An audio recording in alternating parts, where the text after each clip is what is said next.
বিষয়াবিষ্ট ও ভারাক্রান্ত হৃদয়ে অর্জুন পরের শ্লোকে নিজের সপক্ষে শেষ যুক্তিটি পেশ করছেন। যদি মাম প্রতিকারম শস্ত্রম শস্ত্রপাণয়া ধার্তরাষ্ট্ররণে হন্যুস্তন্মে ক্ষেমোত্তরম ভবৎ। এই 46 নম্বর শ্লোকের বাংলা অর্থ: অস্ত্রশস্ত্র ধারণ করে ধৃতরাষ্ট্রের পক্ষের লোকেরা যদি অস্ত্ররহিত এবং যুদ্ধ বিমুখ অবস্থায় আমাকে বধও করে তবে তা আমার পক্ষে অত্যন্ত হিতকারক হবে।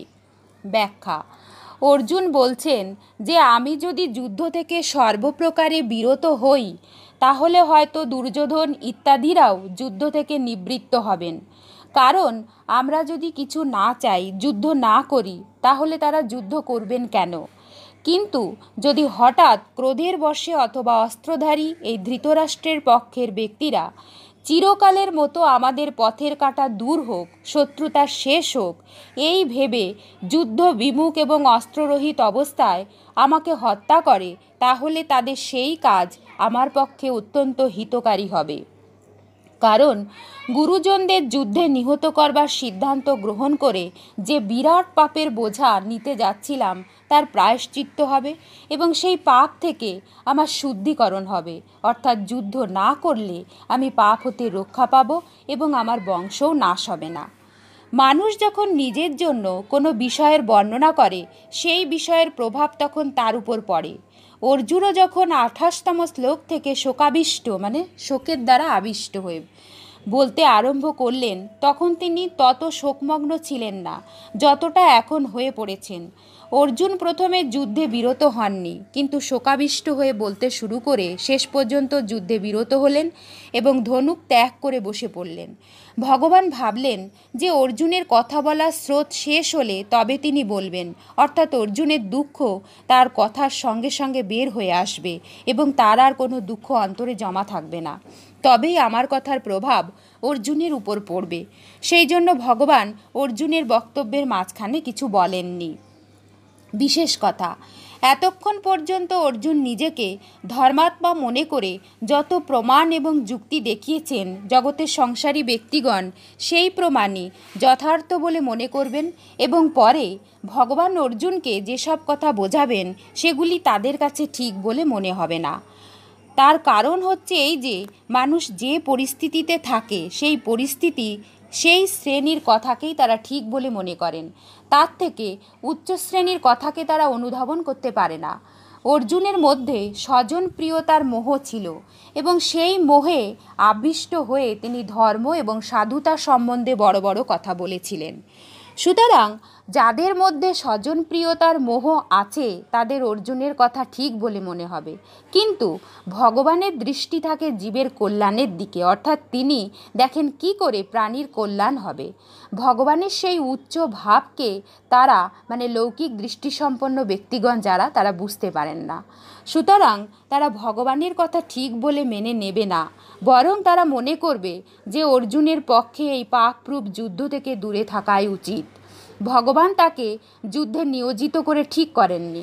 প্রকৃতপক্ষে ভগবান অর্জুনকে দিয়ে যুদ্ধ করাননি, বরং তাকে তার কর্তব্য সম্বন্ধে জ্ঞান দান করেছিলেন। অর্জুন নিজ কর্তব্য হিসাবে স্বাভাবিকভাবে যুদ্ধের সম্মুখীন হয়েছিলেন। সুতরাং যুদ্ধ সম্বন্ধে চিন্তাভাবনা অর্জুনের নিজেরই ছিল। তিনিই যুদ্ধে প্রবৃত্ত হয়েছিলেন এবং ভগবানকে আহ্বান করে এনেছিলেন।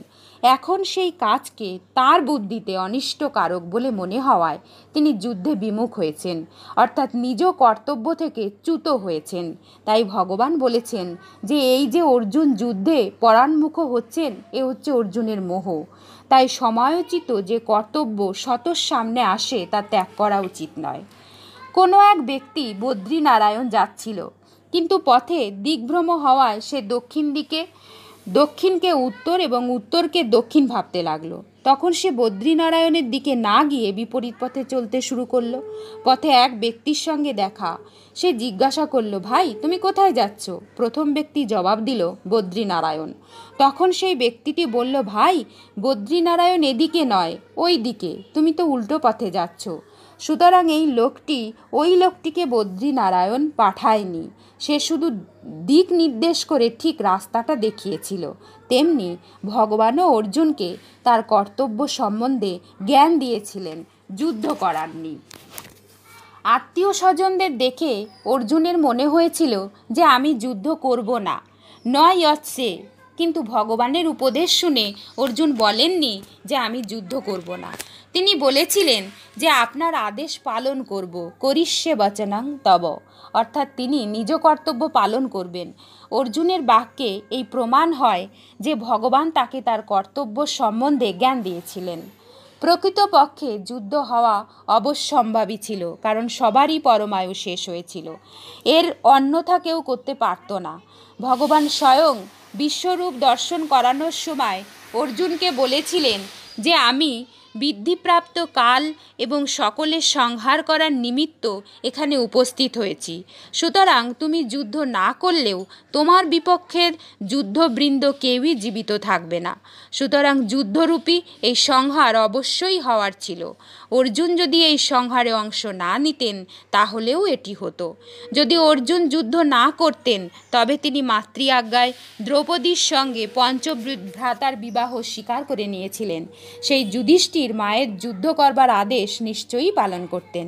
ভীমও যুদ্ধ থেকে পশ্চাৎ অবসরণ করতেন না, কারণ তিনি কৌরবদের বধ করার প্রতিজ্ঞা করেছিলেন।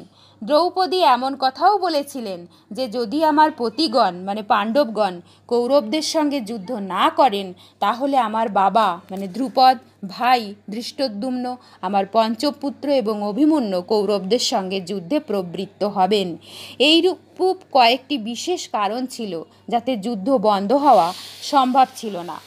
ভবিতব্য রোধ করা মানুষের হাতে নয়, কিন্তু নিজেও কর্তব্য পালন করে মানুষ নিজেকে উদ্ধার করতে পারে এবং কর্তব্যচ্যুত হয়ে নিজের পতন ঘটাতে পারে। অর্থাৎ মানুষ নিজের শুভ অশুভ করাতে স্বাধীন। সেই জন্য ভগবান অর্জুনকে কর্তব্যের জ্ঞান দিয়ে সমস্ত মানুষকেই উপদেশ দিয়েছেন যে তাদের শাস্ত্র উপদেশ অনুযায়ী নিজ কর্তব্য পালনে তৎপর হওয়া উচিত, তার থেকে কখনো বিচ্যুত হওয়া উচিত নয়। তাহলে দেখুন আমরা এই 46 নম্বর শ্লোক, যেটি অর্জুন একদম ভারাক্রান্ত মন নিয়ে তার যুদ্ধ না করার পক্ষে শেষ যুক্তিটি এখানে তুলে ধরছেন। সেই ভারাক্রান্ত মন থেকে আমরা বারবার দেখতে পাচ্ছি অর্জুন কিছুতেই যুদ্ধ করতে চাইছেন না। আর অর্জুনের এই যে অভিব্যক্তি প্রকাশ করার সময় আমরা এর মাঝখানে স্বয়ং ভগবান উপস্থিত থাকা সত্ত্বেও তার দিক থেকে কোনো কথা এখনো পর্যন্ত আমরা শুনতে পাইনি। তার কারণ হিসাবে ভগবান বলছেন যে অর্জুনের মনের মধ্যে যত ক্ষোভ আছে, দুঃখ আছে, কষ্ট আছে, সব বেরিয়ে যাক, তারপর আমি বলবো। যেটা আমরাও কিন্তু বাস্তব জীবনে করে থাকি।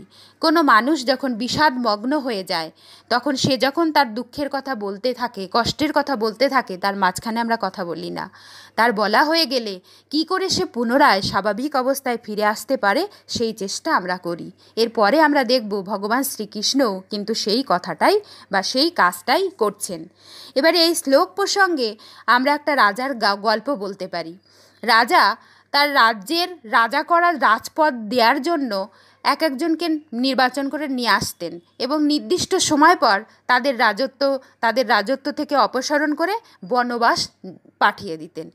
এরকম করতে করতে দেখা যেত যে এই রাজপথে যে সমস্ত ব্যক্তি এসে রাজার দায়িত্ব নিতেন তারা যখন বনবাসে যেতেন সেই সময় তারা কিন্তু বিষণ্ণ হয়ে ভারাক্রান্ত হয়ে কান্না করতে করতে বনে যেতেন।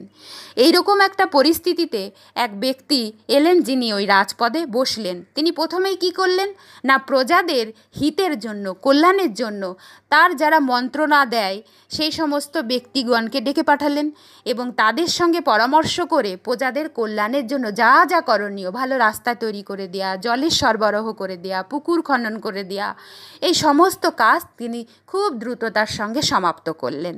আর তারপর যে বনে ওই রাজাদেরকে বনবাসে পাঠিয়ে দেওয়া হতো, সেই বনের জঙ্গলটি কেটে পরিষ্কার করে আবাদের যোগ্য মানে চাষের যোগ্য করে তুললেন এবং চাষাবাদ শুরু করলেন। এরপর যখন তার সেই রাজপদে থাকার সময় শেষ হয়ে এলো, তখন যখন তাকে বনবাসে যাওয়ার সময় এলো, তখন কিন্তু অন্য রাজাদের মতো তার মন ভারাক্রান্তও নয়, বিষাদমগ্নও নয়, তিনি অত্যন্ত আনন্দের সঙ্গে থাকলেন। তখন সবাই প্রশ্ন করতে লাগলো যে অন্য রাজাদের থেকে তুমি কেন এরকম অবস্থায় থাকতে পারছো, কেমন করে থাকতে পারছো, এর কারণ কি?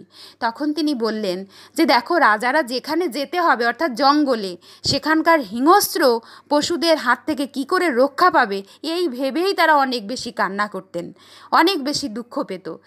কিন্তু আমি কি করেছি না, যেখানে আমি যাব সেই যাওয়ার জায়গাটা আমি আবাদযোগ্য করে ফেলেছি, সুতরাং আমার আর কোনো ভয় নেই।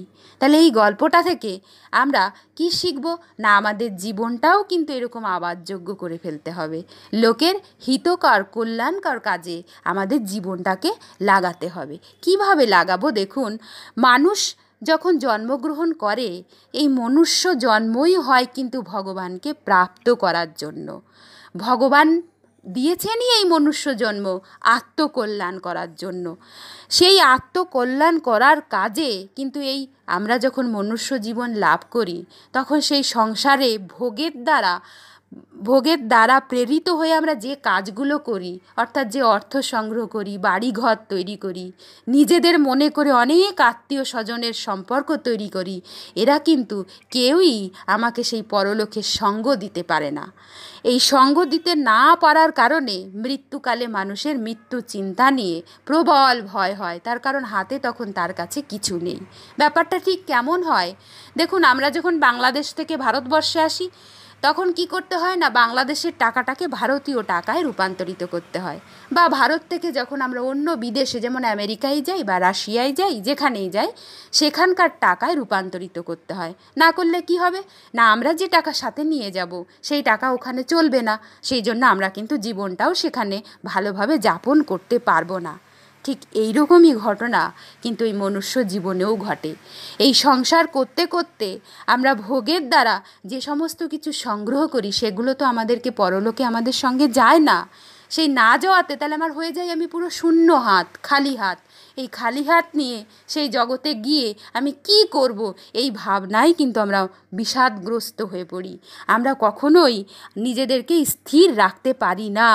সেই জন্য কিন্তু এই মনুষ্য জন্মটাকে সেবা কার্যে লাগাতে হবে। কিভাবে সেবা কার্যে লাগাতে হবে না, এমন কাজ করতে হবে যে আমি নিজের আশা না রেখে অপরের কল্যাণ করার কথা ভাববো।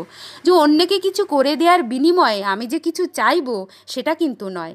নিজের স্বার্থ বুদ্ধি ছেড়ে দিয়ে অন্যের কল্যাণ কিসে হয় সেই হিতের কাজে আমরা যেটুকুই ব্যয় করতে পারবো এই দুর্লভ মনুষ্য জীবনে, সে সময়ই হোক, অর্থই হোক, আর পরিশ্রমই হোক, আর বুদ্ধিই হোক, যেটুকুই আমরা উপযোগ করতে পারবো সেটুকুই কিন্তু আমাদের ওই আত্মকল্যাণের সহায়ক হবে।